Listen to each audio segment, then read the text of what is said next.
Hi, welcome to Stories of Art. My name is Karel Heidekoper and today I'm going to tell you the story of how Impressionism got its name. That has a lot to do with this painting, but I'm going to show that to you in depth. We'll get to all the details on what makes it such a great painting in a while. First, I want to tell you about the exhibition that gave the Impressionists their name. It was an exhibition held by a group of like-minded artists in the studio of a friend that happened to be empty at that time. Now, this group of like-minded artists were people like Degas, Renoir, Morisot, Pissarro, Sisley, the young Paul Cézanne, and of course Claude Monet. Apparently it was Monet's idea to start this exhibition, but it was Degas who did all the organizing. And this group of friends used to come together in various cafes and bars and talk about art. And often the person who sort of presided over their meetings was Manet, Edouard Manet. He was a somewhat older artist and he wasn't really part of the group, but was seen by many of them as their sort of artistic father. But Manet never wanted to exhibit with them because he saw his work as very different from what the Impressionists were doing. And although he liked them very much, he saw himself as a very different type of artist.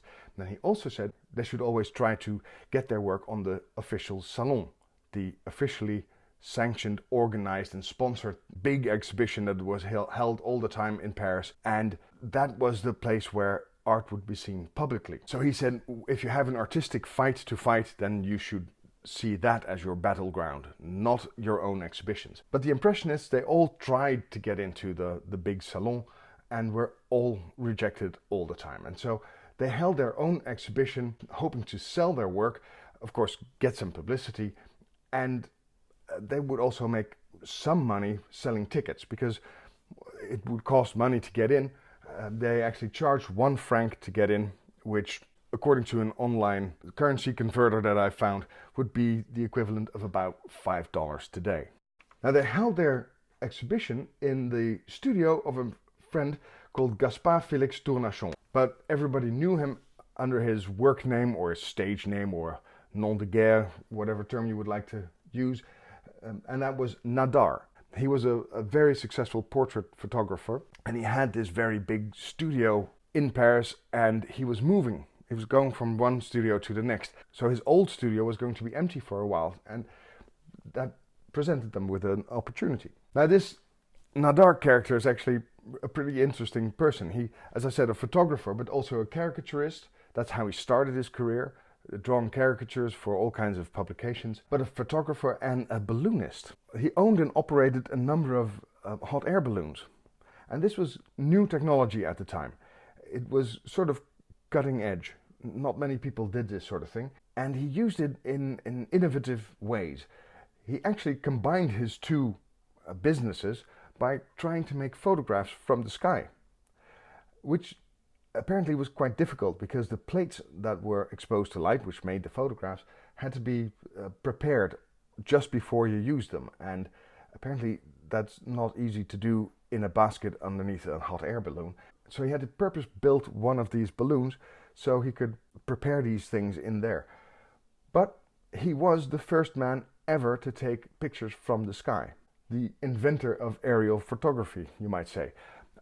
At some later point, he was actually invited to the catacombs of Paris where someone was doing a restoration project. And there he started experimenting with artificial light and photographs. And so by chance, he became the first person ever to take photographs from above the surface of the Earth and the first person to take photographs below the surface of the Earth. And of course he experimented with photographs all the time. And this is one of his fun experiments. This is a series of 12 photographs that he took of himself. They're the self-portraits. And they're of a different position at every time. But it was quite difficult to do this sort of thing because every plate had to be prepared before the picture would be taken. And that was a difficult process.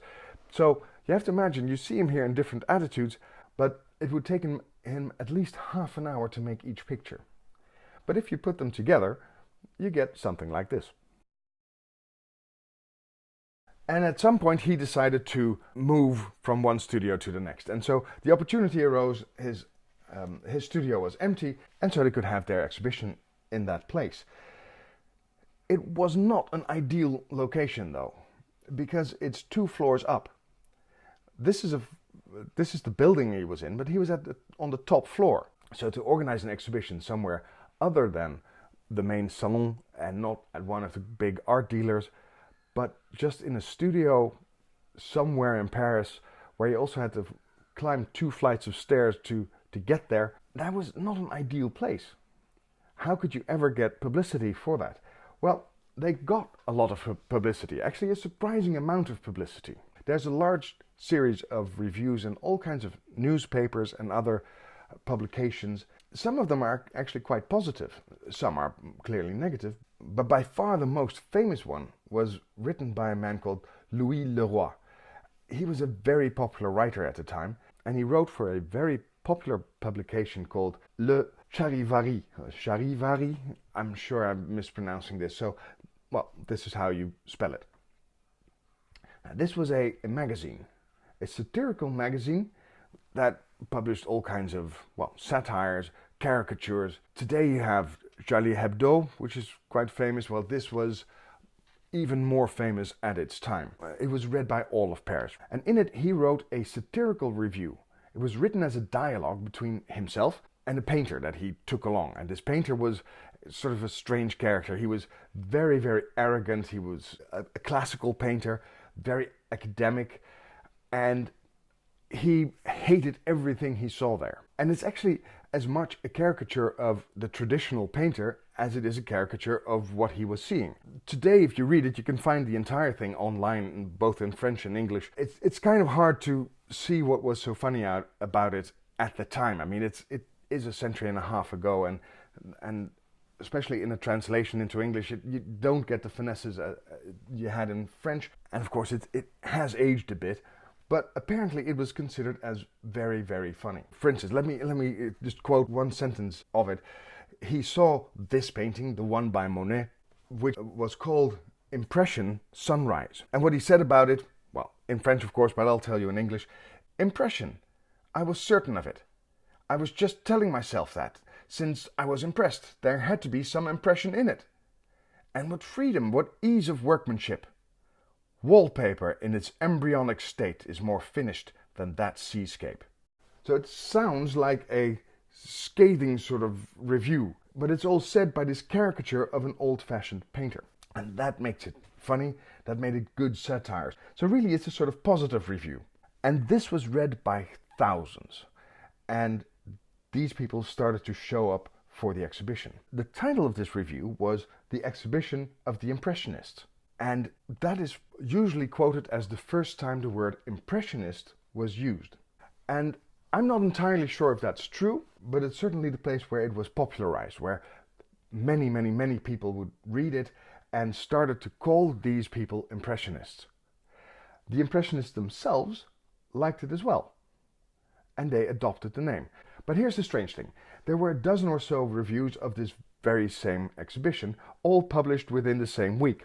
And they're published in papers and periodicals and that sort of thing. And that's actually quite a lot. There were more exhibitions held all over Paris all the time, and they rarely got that much attention. And another strange thing is almost all of them use the term Impressionism. Now, I don't think that each of these journalists came up with this term by himself. That would be an amazing coincidence. But there is another coincidence. Every one of these publications occasionally published work by Nadar, the man who let his studio be used for this exhibition. And I think that there is a connection between those two facts. It's impossible to prove, of course, by now, but I would think that Nadar, who hosted this exhibition, simply invited his journalist friends and colleagues, and he showed them around the exposition, gave them a tour, and he used terms and words that they simply used in their reviews. And if you look at it that way, it could very well be that the Impressionists actually came up with their own name and successfully fed it to these journalists. But then again, I could be wrong. And it could be Leroy who actually coined it, and they simply had a sense of humor about it and they adopted the name. By the way, the word impression was not new as an art term. It had been used earlier by a number of artists, for instance, Edouard Manet. And the story of that starts with a very different sort of painter called Camille Corot. He was a landscape painter known for his highly finished, very fine, precise work. But he liked to sketch outside. He was one of the pioneers of working outside. That is, he would make sketches, very quick sketches, sitting outside. And these he made in a sort of hasty, energetic sort of style. This is one of those. And he saw these as, well, sketches, studies, things he would use for his later work. But it turns out that people actually liked the sort of energy in them, the freedom of touch in it. And he sent them to the Salon because the Salon had actually had a category for studies, for sketches and that sort of things, drawings, preparatory work for larger artwork. And there his études were very popular. The audiences would see it and wanted to buy his studies, his études. So his sketches became popular in their own right, but he didn't see them as finished work. He saw them as studies, as sketches. But some painters, for instance Monet, started to emulate that, and they would use these sort of freedoms in touch and brushwork, but use them in finished works. And because you don't want them to be confused as a study, they wouldn't call them études, but they would call them impressions. Now, painters very often did not give titles to their paintings. Usually it's not necessary because, well, it's a portrait of someone, or it's a landscape, or whatever. You need to give it a title, though, when you hang it in an exhibition. And that's what they did here. The reason you needed to do that is because exhibitions were held in a slightly different way than we see them today. In most exhibitions, you would have a wall absolutely filled with paintings. One hung above the other, sometimes 3 tiers high. And that would not be an exception. You just filled the entire space. That meant that you could not place any information with the painting. You know, you couldn't have a little sign with a name of the artist and perhaps a title. You couldn't do that because they were sometimes simply too high to be read. And that's why they had catalogs. Every painting on the wall would simply get a number. And that number would correspond to a number in the catalog, and the catalog would then tell you something about it. Usually just the name of the painter, when it was made, and a name for the painting, a title for the painting. So in this case, Monet had to give a name simply for the catalog. And this system of catalogs, where you needed a catalog to know what these paintings were about, was actually quite lucrative, because you had to pay admission to get into the exposition, and then you had to pay for a catalog. And this is actually the catalog of that exhibition, the first Impressionist exhibition. And you can see 2 things on it. One is the price, 1 franc to get in, half a franc for this catalog. And you can also see that they didn't call themselves Impressionists. They called themselves an anonymous society, because they didn't have a name for themselves yet. And so in it you will find a number, and next to it says Claude Monet, Impression, Sunrise. Well, in French. It wasn't the only painting that Monet entered into this exhibition. This is one of the one he may have sent in. I say may have because he made a series of at least 3 paintings that are almost identical. And they're all views from this very same spot, which is actually very high up. You can see that he's high up in a building, and it's the view from the building that they had the exhibition in. Nadar was a long-standing friend of Monet, and apparently he was in this studio for longer and painted from there. But today it's impossible to know which of at least 3 of these paintings was actually on this exhibition, because they're so much alike, and you could all call them the same thing, which is a view from this very spot. But now let's have a look at this painting called Impression Soleil Levant, or Impression Sunrise. It is a painting, of course, by Claude Monet, and it is very much sketchy. You can see that immediately. So the term impression is very apt. It's a harbor scene, a sunrise over a harbor, and it's a harbor in Le Havre, which actually means harbor. Le Havre is a coastal town, and it's where the Seine flows out into the sea. And in this big harbor, we see fishermen in the sort of middle foreground, in small boats, perhaps going out to sea, perhaps actually fishing right there. And it's all made in a very sort of sketchy way. But if you look longer, and especially closer, you start to see much more in it than you would at first glance.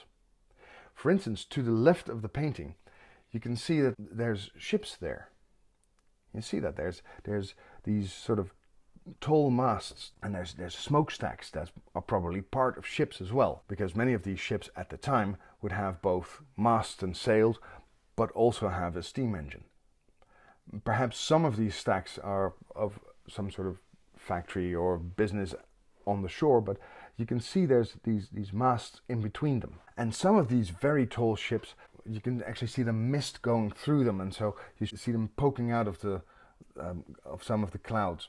On the other side of the harbor, you can see these sort of strange shapes that are, I suppose, cranes and the sort of things you need to load and unload ships.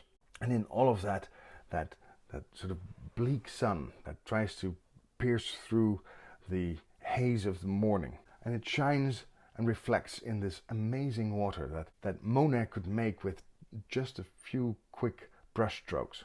It truly is an amazing painting to see, and you should really go and see it at some point, because live it's so much better than just in a picture. Now, you might expect a painting of this importance to the history of art to be in one of the biggest museums in the world, like in the Louvre or in the Musée d'Orsay, but it's not. It's in a smaller museum in Paris called the Musée Marmottan Monet. And if you like Impressionism, if you're really into it, it is a museum you need to visit. It's a little way out of the center of Paris, but there's a subway stop right next to it, so it's really easy to get to. It started life as a hunting lodge, because at the time it was really outside of the city when it was built, and it is filled with a collection of 19th century art, mainly a collection of Napoleon's era objects, but a very good collection of Impressionists, including the entire Monet collection left by Monet's only surviving son. And they actually have the largest collection of Monets in the world, but they also have Degas, Renoir, and all the other guys. So if you like Impressionism, go there. And if you have the time, it's actually set almost on the edge of a wooded area, parks, called Bois de Boulogne. And if you have the time, it's nice to take a stroll into it, because that is the area where all of the Impressionists used to hang out. It was a very popular spot to leave the city for a while and just hang out near the sort of bend in the Seine, and there's a little lake. And all these boating paintings that they used to make were made there. So it's fun to walk through. Anyway, I would like to thank you for watching. And of course, if you like it, please give me a like. If you haven't already, you could decide to subscribe to my channel. That way you can see many more of my videos more easily. And there's actually, when you subscribe, there's this little icon of a bell next to the button. And if you hit that, you will be notified anytime I post a new video. So having said that, thank you very much for watching, and I'll see you soon. Bye.